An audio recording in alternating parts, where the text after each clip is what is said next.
ជារៀងរាល់ឆ្នាំនៅរមណីយដ្ឋានទឹកជួរទន្លេមេគង្គកម្ពុជាក្នុងរដូវទឹកស្រកចាប់ពីខែធ្នូដល់ខែឧសភាតែងតែមានការសាងសង់ស្ពាននិងកញ្ចុះលើទន្លេដ៏ស្រស់ស្អាតដើម្បីផ្ដល់សេវាកម្មដល់ភ្ញៀវទេសចរដែលមកទស្សនាកម្សាន្តនិងរីករាយជាមួយបរិយាកាសធម្មជាតិដ៏ស្ងប់ស្ងាត់និងទទួលបានអារម្មណ៍សុខសាន្ត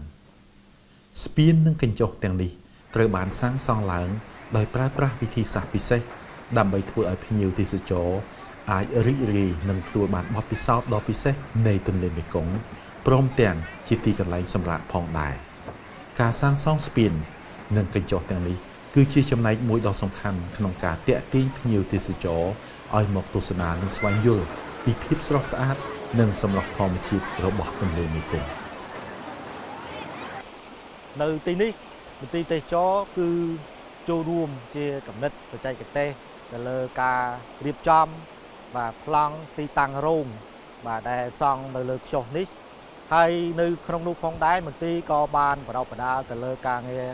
បាទជំនាញបដិសណ្ឋារកិច្ចភ្ញៀវដែលនៅក្នុងតំបន់រមណីយដ្ឋានទេសចររបស់យើងនេះផងដែរជាប្រចាំនៅក្នុងមួយឆ្នាំម្ដងបាទនៅក្នុងមួយឆ្នាំគឺយើងតែងតែបង្រៀននៅ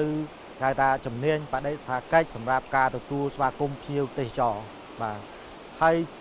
ក្នុងនោះគឺមន្ទីរក៏បានទី1យើងបានរៀបចំការចុះឈ្មោះបាទប្រជាពលរដ្ឋចំនួន2ភូមិគឺមានភូមិក្បាលជួរហើយនិងភូមិកំពីតែសរុបចំនួនជាទូទៅចន្លោះពី400គ្រួសារជាងក្នុងរដូវកាលមួយឆ្នាំបាទចំណុចនៃការសាងសង់ទី1គឺយើងធ្វើចន្លោះចាប់ពីខែ12បាទរហូតទៅដល់កំឡុងខែ1នៃការសាងសង់បានរួចរាល់ជាទូទៅបាទការសាងសង់គឺមាន3ដំណាក់កាលចំណុចទី1គឺយើងសាងសង់ទៅលើរោងអ្នកលក់ម្ហូបអាហារនៅផ្នែកខាងលើបាទជាចំណុចចាប់ផ្ដើមទី1បាទបន្ទាប់ពីគាត់សាងសង់ជាប់រោងលក់ម្ហូបអាហារហើយចំណុចទី2គឺយើងសង់ស្ពានបាទដែលជាផ្លូវដែលសម្រាប់ភ្ញៀវទេសចរដើរទៅអង្គុយកម្សាន្តនៅតាមចុះមួយបាទរួចពីស្ពានដែលយើងចំណាយចន្លោះរយៈពេល20ទៅ25ថ្ងៃអញ្ចឹងបានយើងអនុញ្ញាតឲ្យគាត់សាងសង់ជារោងខ្ចុះបាទអង្គុយនៅលើទឹកហ្នឹងគឺអាចចន្លោះពីកំឡុងរយៈពេល1ខែដែលចាប់ផ្ដើមសាងសង់នៅពេលដែលសង់ស្ពានរួចបាទនេះគឺជាពេលវេលាមួយដែលជារៀងរាល់ឆ្នាំយើងតែងតែធ្វើសម្រាប់ការសាងសង់កញ្ចុះនៅរមណីយដ្ឋានទឹកជួរទន្លេមេគង្គមានចំនួនកញ្ចុះសរុបប្រហែល500កន្លែងដែលត្រូវបានរៀបចំសម្រាប់ភ្ញៀវអង្គុយសម្រាកកម្សាន្តលោកប្រាក់វិកុលមន្ត្រីនៃមន្ទីរទេសចរខេត្តក្រចេះនឹងមានតួនាទីក្នុងការជួយសម្របសម្រួលរៀបចំសាងសង់នៅក្នុងរមណីយដ្ឋាននេះបានប្រាប់ថាការរៀបចំកញ្ចុះបែបនេះគឺមានគុណតម្លៃក្នុងការទាក់ទាញភ្ញៀវទេសចរឲ្យទៅកម្សាន្តសប្បាយនៅទីនេះនៅតំបន់ចំណុចនេះគឺជាកន្លែងមួយសម្រាប់ភ្ញៀវដែលមានវ័យកណ្ដាលបាទដែលអាចមុជទឹកបានពីព្រោះថាចរន្តទឹកហូរនៅកន្លែងនេះគឺចរន្តទឹកហូរមធ្យមបាទមិនមែនជាកន្លែងដែលហូរខ្មួលខ្មាញ់នោះទេបាទយើងអាចថាទទួលយកបានចំពោះភ្ញៀវដែលមានអាយុចាប់ពីត្រឹម15ឆ្នាំឡើងបាទហើយនឹងវ័យចាស់បាទជាចំណុចមួយដែលសំរុំសម្រាប់វ័យចាប់ពី15ឆ្នាំបាទរហូតដល់វ័យចាស់អញ្ចឹងទេគឺចដើនេះសម្រាប់ឲ្យភ្ញៀវទេសចរដែលគាត់មានបំណងបាទមានបំណងចង់មុជទឹកគឺយើងអាចចុះតាមចដើដែលបងប្អូនប្រជាសហគមន៍គាត់ធ្វើនេះសម្រាប់ឲ្យចុះមុជទឹកលេងកម្សាន្តបាទនេះជាកន្លែងមួយដ៏ល្អផងដែរបាទសម្រាប់មុជទឹកតំបន់រមណីយដ្ឋានទឹកជួរទន្លេមេគង្គកម្ពុជាជាកន្លែងដ៏សែនមនោរម្យគួរជាទីពេញចិត្តសម្រាប់អ្នកទេសចរគ្រប់គ្នា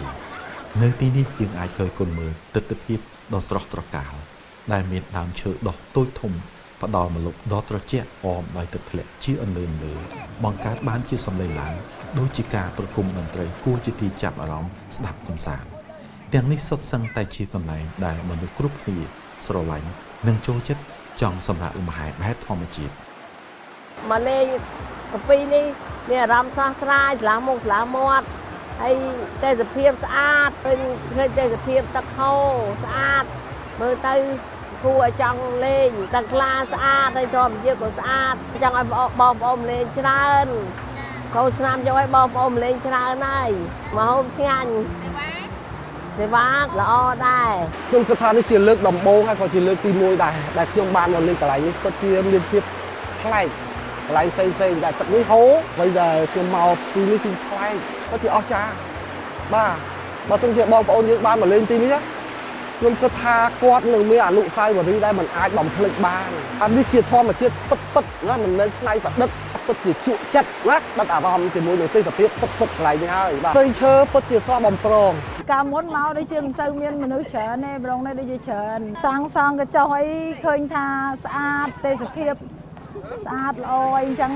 ចលអាកាសល្អបរិសុទ្ធទឹកវិញថ្លាស្អាតអាចឲ្យបងប្អូនមុជបានត្រជាក់ស្រួលអីចឹង អមជាមួយទេសភាពបែបធម្មជាតិទឹកហូរធ្លាក់កាត់ផ្ទាំងថ្មតូចធំចុះមកមិនចេះដាច់យើងក្រឡេកមើលតាមសងខាងផ្លូវថ្មើរជើងឃើញមានបងប្អូនអាជីវករលក់ដូរនៅទីនេះជាច្រើនរងចាំបម្រើសេវាជូនដល់ភ្ញៀវជាតិនិងអន្តរជាតិនៅទីនេះមានការលក់ដូរជាច្រើនមុខខុសៗគ្នាមានដូចជាអ្នកខ្លះមានការទទួលធ្វើម្ហូបអាហារចំណីចំណុកជាច្រើនមុខតួយ៉ាងលោកស្រីហុកលីហួងប្រកបរបរជាអ្នកធ្វើម្ហូបលក់មានឲ្យជារសឈ្ងុយឆ្ងាញ់នៅទីនេះអស់ជាច្រើនឆ្នាំមកហើយ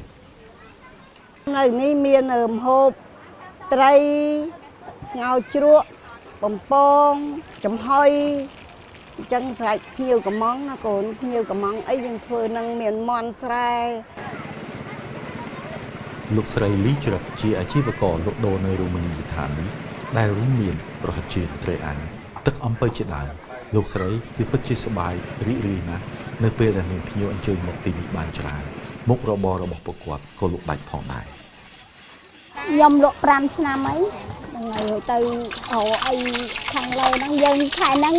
ចង់ថាខែស្រែធ្វើស្រែខែហ្នឹងប្រមូលផលអីរួចហ្នឹងទៅចុះមកលក់រមណីយដ្ឋានហ្នឹងទៅចាគ្រាន់បានលុយអីប្រកបមុខរបរអីចឹងឲ្យកូនរៀនអី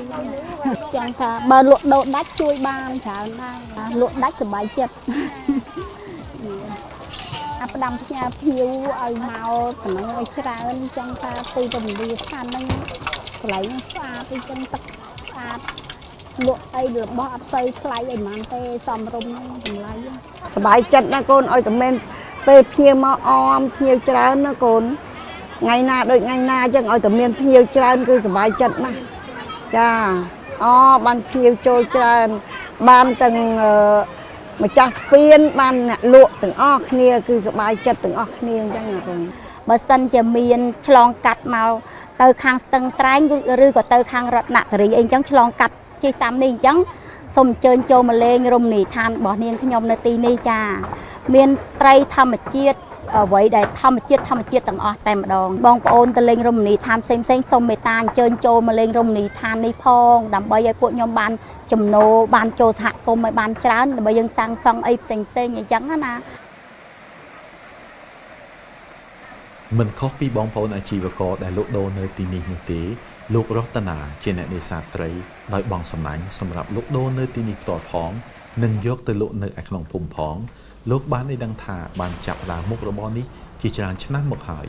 ដោយទឹកចិត្តស្រឡាញ់និងចូលចិត្តរួមជាមួយនឹងជំនាញដែលរូបលោកមានស្រាប់របរនេះបានជួយសម្រួលដល់ជីវភាពគ្រួសាររបស់លោកបានច្រើន យើងនៅទន្លេយើងរੂហ្នឹងទៅយើងបានជួយគាត់គង់មហូបក្នុងគ្រួសារខ្លះលក់ដូរបានលុយខ្លះឲ្យគ្រួសារយើងបានលុយឲ្យទិញកូនទិញនំទិញអីហូបយើងចេះរੂអញ្ចឹងទៅក៏គាត់អាចជួយដោះស្រាយមហូបអាហារយើងបានកាត់បន្ថយលុយកុំឲ្យយើងទិញគេអញ្ចឹងណាដល់ពេលអញ្ចឹងទៅបើយើងត្រូវទៅរੂហើយបើយើងបងបានមកអ្នកនេះក៏គេទិញដែរបើមិនម៉េចយើងយកទៅអ្នកភូមិនោះក៏គេទិញដែរអ្នកនៅក្បែរផ្ទះយើងហ្នឹងធ្វើមហូបឲ្យភ្ញៀវទេសចរជាតិនិងទេសចរអន្តរជាតិយើងចូលមកលេងជួនកាលទៅភ្ញៀវគាត់ទិញជួនកាលទៅក៏គាត់អត់ទិញដែរភ្ញៀវគាត់អ្នកមកដើរលេងទស្សនានៅកន្លែងហ្នឹងជួនកាលគាត់ទិញយកទៅក្លាសេយកទៅគេហដ្ឋានវិញ រមណីយដ្ឋានទឹកជួរទន្លេមេគង្គកម្ពុជាខេត្តក្រចេះពិតជាកន្លែងដ៏អស្ចារ្យសម្រាប់កំសាន្តជាមួយក្រុមគ្រួសារនិងមិត្តភ័ក្តិនេះគឺជាតំបន់ធម្មជាតិស្រស់ស្អាតដែលមានការកែច្នៃតិចតួចធ្វើឲ្យអ្នកទៅដល់ទីនោះរីករាយជាមួយសម្រស់ពិតរបស់ធម្មជាតិការមកកំសាន្តទីនេះពិតជាមិនខកបំណងឡើយលើពីនេះ អ្នកក៏អាចទទួលទានម្ហូបឆ្ងាញ់ៗជាច្រើនដូចជាត្រីធម្មជាតិបន្លែស្រស់ៗនិងមានអនាម័យព្រមទាំងតម្លៃសមរម្យនេះពិតជាឱកាសល្អសម្រាប់ការសម្រាកថ្ងៃបុណ្យឬកម្សាន្តចុងសប្តាហ៍ជាមួយមនុស្សជាទីស្រឡាញ់